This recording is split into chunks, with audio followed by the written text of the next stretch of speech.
कहानी की शुरुआत में हम एक बुजुर्ग कपल को देखते हैं जो इस वक्त एक पार्टी में जा रहे थे। रास्ते में उनका हर एक बात पे झगड़ा हो रहा था। जो भी टॉपिक उनके दिमाग में आता उस पर बहस छिड़ जाती। उनका ध्यान एक बार के लिए इतना भटक गया कि एक दूसरी गाड़ी से वो टकराने ही वाले थे। जब वो अपने बेटे के घर पहुंचे, लैरी ने जोएन के हाथ में लगी हुई बैंडेज को उसकी शर्ट से छुपा दिया और उसे याद दिलाया कि आज तुम्हें पूरे परिवार को कैंसर के बारे में बताना है। जोएन ने कहा कि मुझे बस एक दिन और चाहिए, क्योंकि वो आज की पार्टी को खराब नहीं करना चाहती थी। परिवार ने उनका बहुत प्यार से स्वागत किया। उनकी शादी को 65 साल हो चुके थे।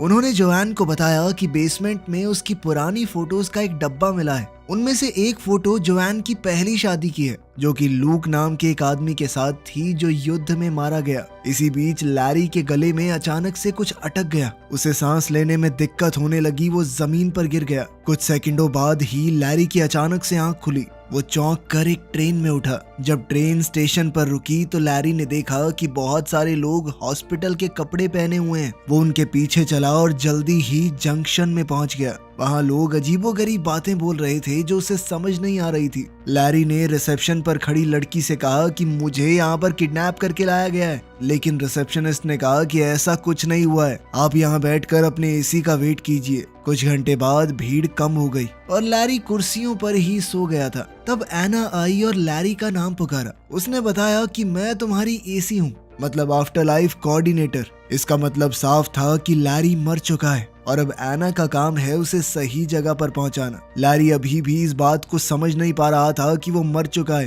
तभी एना ने लैरी को शीशा दिखाया। लैरी ये देखकर हैरान हो गया कि वो फिर से जवान हो गया है। एना ने बताया कि जब लोग जंक्शन पहुंचते हैं तो उनका शरीर वो वाला रूप ले लेता है जब वो अपनी जिंदगी में सबसे ज्यादा खुश थे। जब एना उसे बिल्डिंग दिखा रही थी तो लैरी बार बार बोलने लगा कि मुझे अपनी पत्नी के पास जाना है। परेशान होकर एना ने उसे एक चमाट दिया ताकि वो रोना धोना बंद करे। मरने के बाद भी रो रहा है, तू पागल है क्या? उसने ये भी बताया कि ये कोई स्वर्ग या नर्क नहीं है, ये बस थोड़े दिन का स्टॉप है जिसे तुम बदल नहीं सकते। एक बार चुन लिया तो चुन लिया। तभी एक अलार्म बजा और लैरी ने देखा कि सिक्योरिटी एक आदमी को पकड़ रही है। एना ने लैरी से कहा कि ये लाल दरवाजे से भाग कर आया होगा, तुम कभी ऐसा मत करना, ठीक है? फिर एना उसे टेम्परेरी रूम में ले गई और उसे अलग अलग धर्मों के हिसाब से आगे की दुनिया दिखाई। लैरी को इस कमरे में 7 दिन तक रहने को मिलेगा, जब तक वो अपनी आगे की जिंदगी को चुन नहीं लेता। अलमारी में उसके मनपसंद कपड़े रखे हुए थे। कपड़े बदलने के बाद लैरी ने टीवी चलाया, लेकिन सारे टीवी चैनल्स पर यह दिख रहा था कि आप अपनी नई जिंदगी यहाँ शुरू करें, नहीं यहाँ शुरू करें। फिर वो जंक्शन घूमने गया। बहुत सारे स्टॉल देखे जो आगे की जिंदगी का सपना बेच रहे थे। आखिर में भूला भटका वो एक बार में पहुंचा। जैसे ही वो बैठा तो एक सुंदर औरत उसके पास आकर बैठ गई और फ्लर्ट करने लगी। वो दिखा रही थी कि तुम्हारी आगे की जिंदगी दिलचस्प भी हो सकती है। जिस पर लैरी ने कहा कि सॉरी दीदी, मैं शादीशुदा हूँ। बारटेंडर लूक ने लड़की को रोकते हुए कहा कि बार के अंदर एडवर्टाइजमेंट करना अलाउड नहीं है। जिसके बाद वो औरत चुपचाप चली गई। लैरी ने लूक से पूछा कि क्या तुम एक एंजल हो? पर लूक ने कहा कि वो भी उसकी तरह एक आत्मा है जो जंक्शन पर अभी नौकरी कर रही है। लैरी अभी भी थोड़ा कंफ्यूज था तो लूक ने उसे रूल बताए। एक बार अगर तुमने आगे की जिंदगी चुन ली तो उसे बदल नहीं सकते। दूसरी किसी जिंदगी में जाना भी अलाउड नहीं है। अगर कोई भी रूल तोड़ा, ज्यादा दिन यहाँ रुक गए या फिर अपनी जिंदगी बदलने की कोशिश की तो तुम्हें वॉइड में डाल दिया जाएगा। वॉइड एक ऐसी जगह है जहाँ पर सिर्फ अंधेरा होता है, हमेशा के लिए। उनके बीच अच्छी बातचीत हो गई तो लैरी ने लूक को बताया कि यार मेरी पत्नी को कैंसर है, मैंने वादा किया था कि उसका ख्याल रखूंगा। अब बुरा लग रहा है कि उससे पहले ही यहाँ पर आ गया। खैर 1-2 गटकाने के बाद लैरी अपने कमरे में जाकर सो गया। अगली सुबह एना ने बेड पर चढ़कर लैरी को उठाया। बेचारा लैरी चौंक कर उठा। खैर फिर वो एना से पूछने लगा कि लोग यहाँ पर नौकरी क्यों कर रहे हैं। एना ने कहा कि कुछ लोग ये मान ही नहीं पाते कि वो मर चुके हैं। कुछ अपने परिवार या जिनसे भी वो प्यार करते हैं उनका वेट कर रहे हैं कि वो भी एक बार मरने के बाद यहाँ आ जाएं तो फिर चले जाएंगे एक जगह पर। और सबसे ज्यादा बुरा तो उनके साथ हो रहा है जो चुन ही नहीं पाते। लैरी ने पूछा कि मेरी पत्नी का क्या हाल है? जोएन, वो भी जल्दी मरती होगी है ना? लेकिन एना ने कहा कि ये इन्फॉर्मेशन अभी नहीं मिल सकती। लैरी ने फैसला किया कि वो जोएन का इंतजार करेगा। एना ने कहा कि देखो 7 दिन का स्टे तो फ्री है, उसके बाद तुम्हें भी काम करना पड़ेगा अगर रुकना है यहाँ पे, और साथ ही बेसमेंट में शिफ्ट होना पड़ेगा। कुछ दिन निकल गए लेकिन जोआन का कोई अता पता नहीं चला। एना ने कहा कि तुम श्योर हो इसमें कई महीने भी लग सकते हैं, ऐसा भी तो हो सकता है उसका कैंसर ठीक हो गया हो। इसके बाद लैरी ने फैसला किया कि वो एक प्यारा सा घर बसाएगा जोआन की याद में, ताकि जब भी वो आए तो सब कुछ एकदम तैयार हो।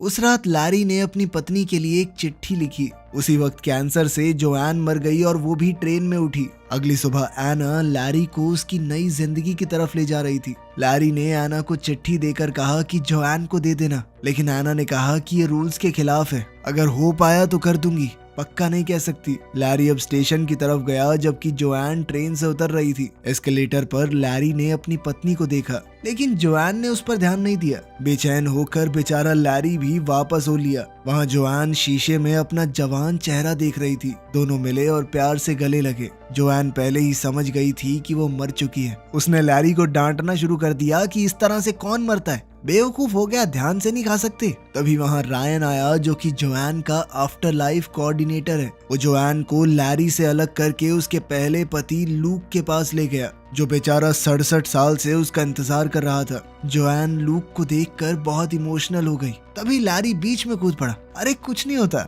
लोग मर जाते हैं यार, नॉर्मल चीज है, चलो बेबी अपनी दुनिया में चलते हैं, नई मैंने चुनी आपके लिए। लेकिन जोआन को समझ नहीं आ रहा था कि ये हो क्या रहा है। जल्द ही उसे पता चला कि उसे दोनों में से एक पति चुनना पड़ेगा, जिसके साथ वो अपनी मनचाही जिंदगी बसा सकती है। तभी रायन सभी रूल्स समझाते हुए उसे कमरे में ले गया। कपड़े बदलने के बाद अब रायन जोआन को उसके ऑप्शन समझा रहा था। तभी लूक वहाँ पर आया। डर के मारे कि उसे दोनों में से एक को चुनना होगा, जोआन ने दरवाजा ही बंद कर दिया। रायन का तो कहना था कि लूक बहुत अच्छा है, वो 67 साल से तुम्हारा यहाँ पर इंतजार कर रहा है। उधर लैरी एना के सामने गुस्सा निकाल रहा था। एना ने बताया कि मेरा और जो रायन है ना, मतलब जोआन का एसी, हम पहले रिलेशनशिप में थे, हमारी लड़ाई हो रखी है ना, तो वो जान के भी तुम्हारे अगेंस्ट बोल रहा होगा। लेकिन लैरी कहने लगा कि मेरी और जोआन की शादी 65 साल की है, इतने साल तो वो लुक्खा लूक जिंदा भी नहीं रह पाया, हमारे साथ बच्चे हुए पूरी जिंदगी बिताई है हमने। उधर जोआन और लूक जंक्शन में वॉक पर गए। वो दोनों थोड़ा अजीब सा महसूस कर रहे थे। अचानक 2 गार्ड्स एक आदमी को पकड़ने के लिए भागे, जो अपनी चुनी हुई जिंदगी से भाग रहा था। एक गार्ड ने लूक को हाय कहा और तुरंत जोआन को पहचान लिया, ये कहकर कि आखिरकार आप पहुंच ही गई यहाँ पर। ये सुनकर जोआन को बहुत अच्छा लगा, क्योंकि इसका मतलब साफ था कि लूक उसके बारे में बात करता है। गार्ड्स के जाने के बाद लूक ने जोआन को रूल समझाए और साथ ही अपने प्यार का इजहार कर दिया। उसने कहा कि मैं हर दिन तुम्हारे बारे में सोचता था। वो प्यारी बातें बोलता रहा और उसे किस करने की कोशिश की, लेकिन जोआन पीछे हट गई क्योंकि उसे अजीब लग रहा था। उसने कहा कि मुझे सोचने के लिए थोड़ा वक्त चाहिए और फिर जल्दी से वहां से भाग गई।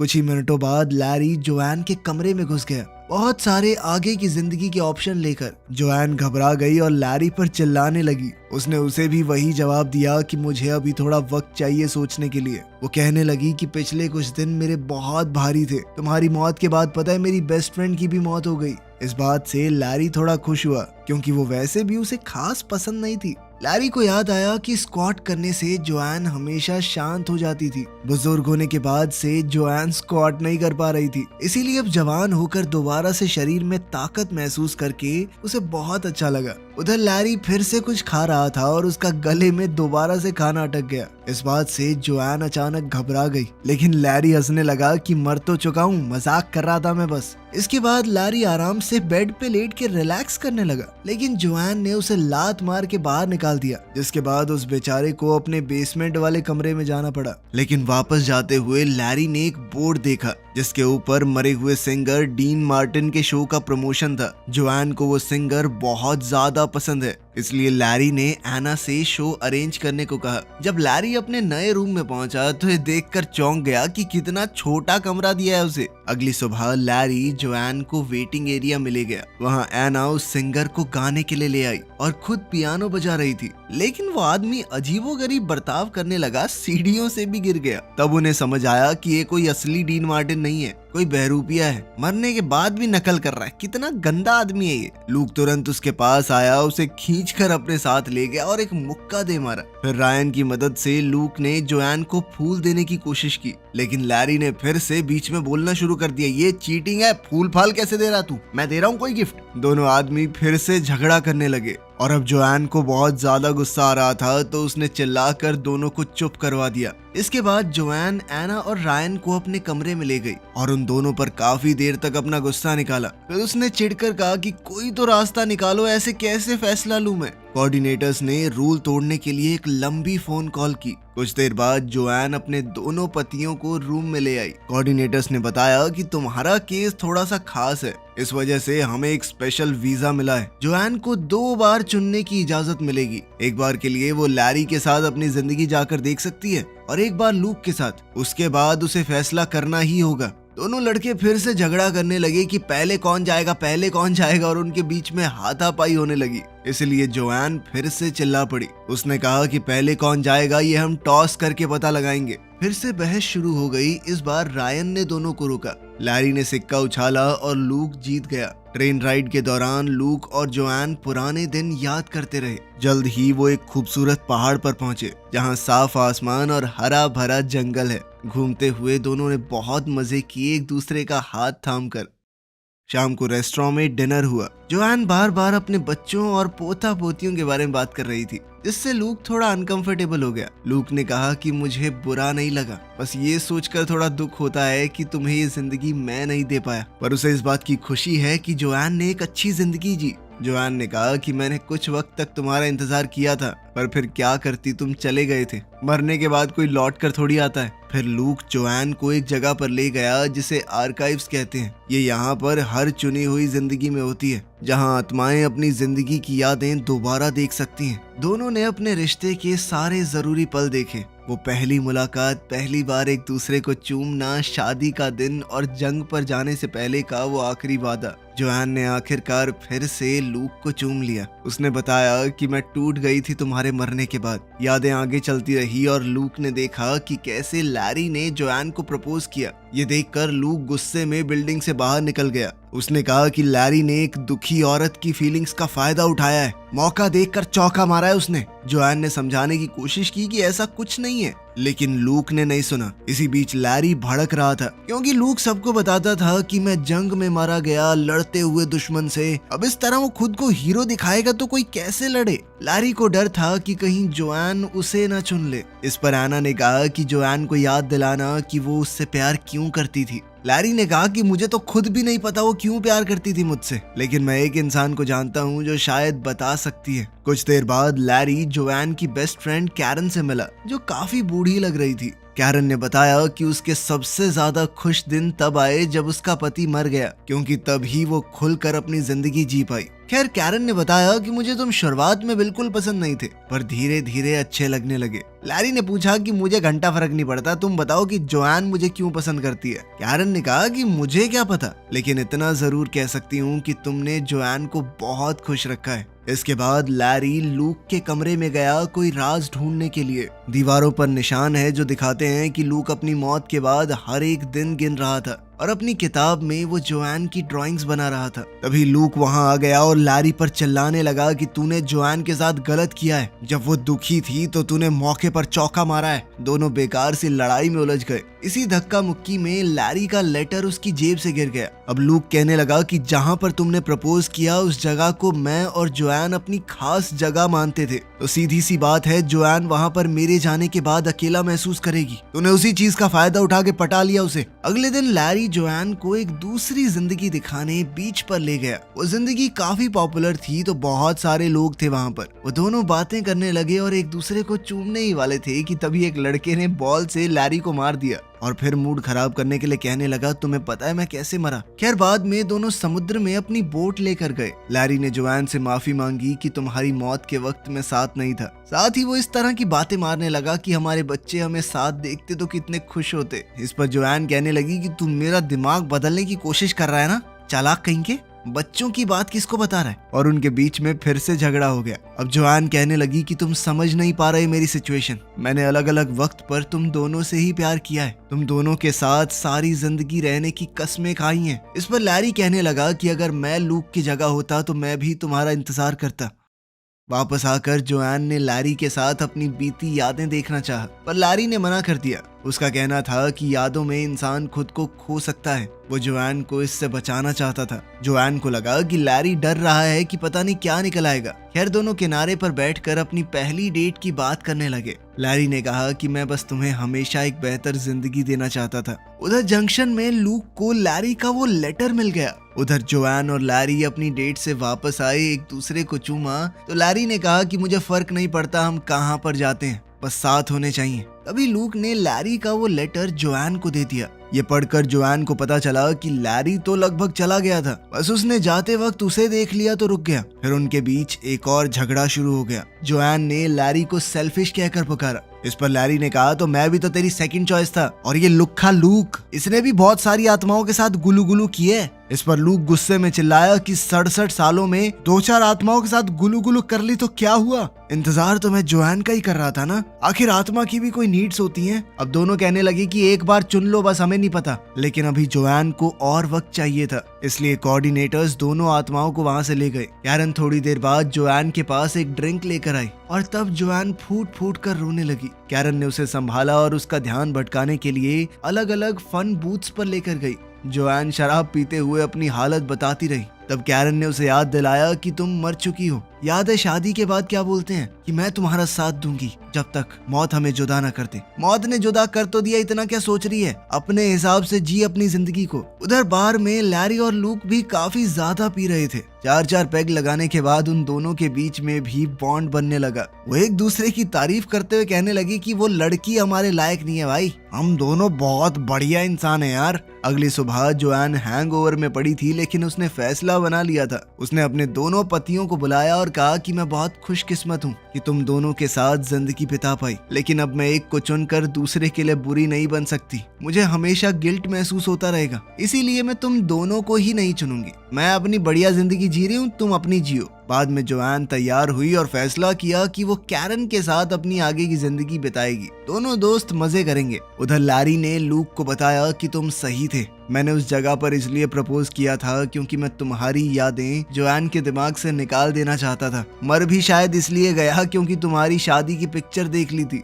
इस पर लूक ने भी जवाब दिया कि तूने जोआन के साथ जो जिंदगी जी है उससे मुझे भी बहुत जलन होती है। फिर लैरी को याद आया कि उन सब का शरीर वैसा दिखता है जैसे वो अपनी जिंदगी के सबसे खूबसूरत पलों में दिखते थे। लूक बिल्कुल वैसा दिखता है जब जोआन उससे शादी करने को मान गई थी। लैरी वैसा दिखता है जब जोआन उसके दूसरे बच्चे के साथ प्रेग्नेंट थी। ये सोचकर लैरी को अचानक से कुछ समझ आया। वो भागकर जोआन के पास गया। स्टेशन पर लैरी ने जोआन को ट्रेन में ढूंढ लिया और उससे कहा कि एक आखिरी बार बात करने के लिए नीचे आ जाओ। उसने कहा कि तुम्हारे बाल लंबे हैं, हमारी शादी के दौरान तुम्हारे बाल छोटे थे। इसका मतलब ये है कि तुम लूक के साथ जब थी तो वो तुम्हारी जिंदगी के सबसे खूबसूरत पल थे। तुम उसे चुनो ना, हमेशा खुश रहो। पहले तो जोआन ने मना किया, लेकिन लैरी ने कहा कि यही सही है। दोनों रोते हुए एक दूसरे से आखिरी बार गले लगे। कुछ समय बाद लूक और जोआन अपनी आगे की जिंदगी के लिए ट्रेन में जा रहे थे। लैरी जंक्शन में घूम रहा था क्योंकि वो नहीं जानता उसे कहाँ जाना है। तब उसने देखा कि एना और रायन वापस साथ आ गए और उसे उनके लिए खुशी हुई। उधर लूक और जोआन ने अपनी नई जिंदगी शुरू की। वो एक दूसरे के साथ खुशी खुशी रहने लगे। लेकिन समय के साथ जोआन को डाउट होने लगा। वो अपनी पिछली यादें देखने गई और लैरी से पहली मुलाकात वाली मेमोरी देखी। अगले कुछ दिनों तक लूक जोआन को अलग अलग एक्टिविटीज पर ले गया, लेकिन जोआन को कुछ भी अच्छा नहीं लग रहा था। हर रात वो आर्काइव्स में जाकर लैरी के साथ अपनी जिंदगी को देखती। क्लर्क ने कहा कि इतना ज्यादा यादों में रहना सही नहीं होता, आगे बढ़ना जरूरी है। एक रात लूक ने कहा कि कितनी परफेक्ट जिंदगी है ये, लेकिन जोआन के पास कोई जवाब नहीं था। अगली सुबह लूक फिर से किसी हाइक पर जाना चाहता था, लेकिन अब जोआन टूट गई। उसने कहा कि उसने लूक को चुनकर गलती की। इस पर लूक गुस्सा हो गया और चिल्लाने लगा। जोआन ने समझाया कि मैं तुम्हारे साथ सबसे ज्यादा खुश थी क्योंकि वो जवानी का प्यार था, ना घर के किराए की टेंशन, ना नौकरी की, ना बच्चों की। लेकिन प्यार सिर्फ अच्छे पल नहीं होते, उसमें अच्छी बुरी यादें सब होती हैं। उसने कहा कि तुम 67 साल पुरानी जोआन से प्यार करते हो, लेकिन मैं अब बदल चुकी हूँ। जोआन ने फैसला किया कि वो वापस जाने की कोशिश करेगी, चाहे पकड़ी ही क्यों ना जाए। वो रोते हुए बोली कि मैं तुमसे प्यार करती थी, लेकिन अब लैरी से करती हूँ। कुछ घंटे बाद जोआन भागने का प्लान बनाते हुए चाकू से दरवाजा खोलने की प्रैक्टिस कर रही थी।